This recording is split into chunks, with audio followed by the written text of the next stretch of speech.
Diena, nuostabią parodą pakalbino Klaudijos Petulio klasiokai.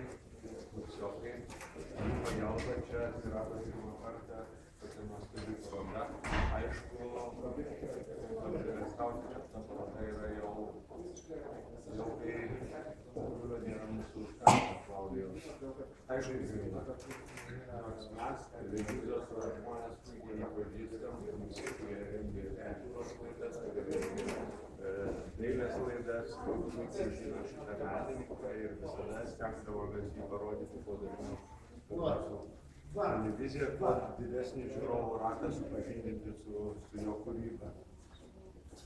Tai kągi, aš dabar norėčiau padėkoti iš karto visiems, kurie prisidėjo prie tos parodos. Jinai mėnesį laiko mes džiaugsimės tais darbais, iš tikrųjų tiesiog papuoš mūsų šventes. Ir sakau, gaila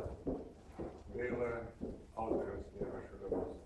Dabar norėčiau truputį kūrinio pakalbinti. Taip, tai aš nekalbinsiu, ką pasakyti.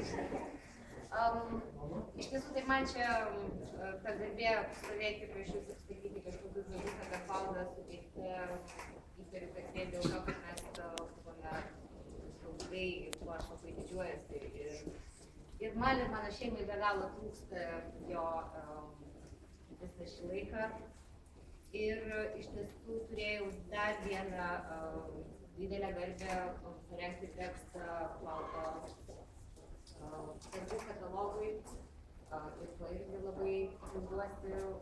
Ir atsimenu tada, kai rašiau tą tekstą, tai kažkaip labai gretinau darbus su žaidimu ir tam tikro žaidimo kažkokie niuansai man buvo labai įdomus ir svarbus.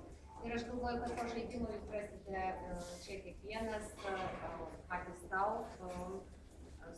Susirasti juolab, kad štai pavadinimų nėra, Jūratė jos galės pasakyti, kokie jie yra, tai pavadinimus galime susigalvoti ir susirasti kiekvienas savo artimus dalykus.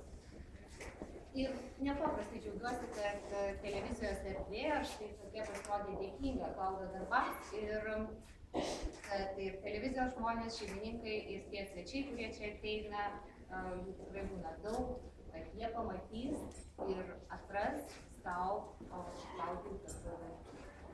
Tiek aš norėjau pasakyti. Ačiū labai. Ir dabar Jūratė, Jūratė. Labas vakaras. Čia daug susijaudinau. Visų pirma, labai ačiū visiems atėjusiems. Visiems klasiokam, kurie prisidėjo, inicijavo. Klaudas dar pakalbės šią mėnesį nedarbai. Šiaip tai nelabai žinau, ką pridėti. Ir analizė per gyvenimo metai, menotyrininkė Davidė Zovienė pasakė, kad menininkas gyvas tol, kol yra jo darbai. Tikrai jisai gyvas tol, kol yra kas žiūri tuos darbus, kol jie kabo ant sienos. Labai visiems ačiū. Ir dar Danutė norėjo kažką pasakyti. Šiaip jinai čia irgi prisidėjusi prie tos organizacijos, tai galėtų vieną žodį, o kelis pasakyti. Aš dar matau ir Mindaugą, kad keletą žodžių. Apie Mindaugą. Visai atsitiktinai sužinojau, kad jisai buvo kursiokas Klaudijaus. Tai tik pirmą pasakyk, aš jau tokius vaikus. Nežinau, ką pasakyti čia. Yra taip, pirmiausia, Klaudijus yra neužmirštamas. Kursų draugų, jeigu taip žiūrėt, dabar iš tokios perspektyvos atgal, tai visą gyvenimą sukdavosi apyčiai. Turėjo tokių daug vertybių, kurių, sakysim, šiandien daugelį žmonių labai trūksta. Jeigu jam pasakytumai, su juo šnekėdavai, tai žinau, kad jam pasirinkdavo. Tai čia turėjo tokią vertybę, kad iš šito mes visi mokom. O šiaip gyvenime, studentavime, tai buvom labai linksmi. Jo, taip. Žinojo, kaip su tėvais elgtis, žinojo, kaip su draugais, žinojo, kaip gyvenime elgtis. Šiaip tai buvo labai nuostabus žmogus. Mes labai buvom.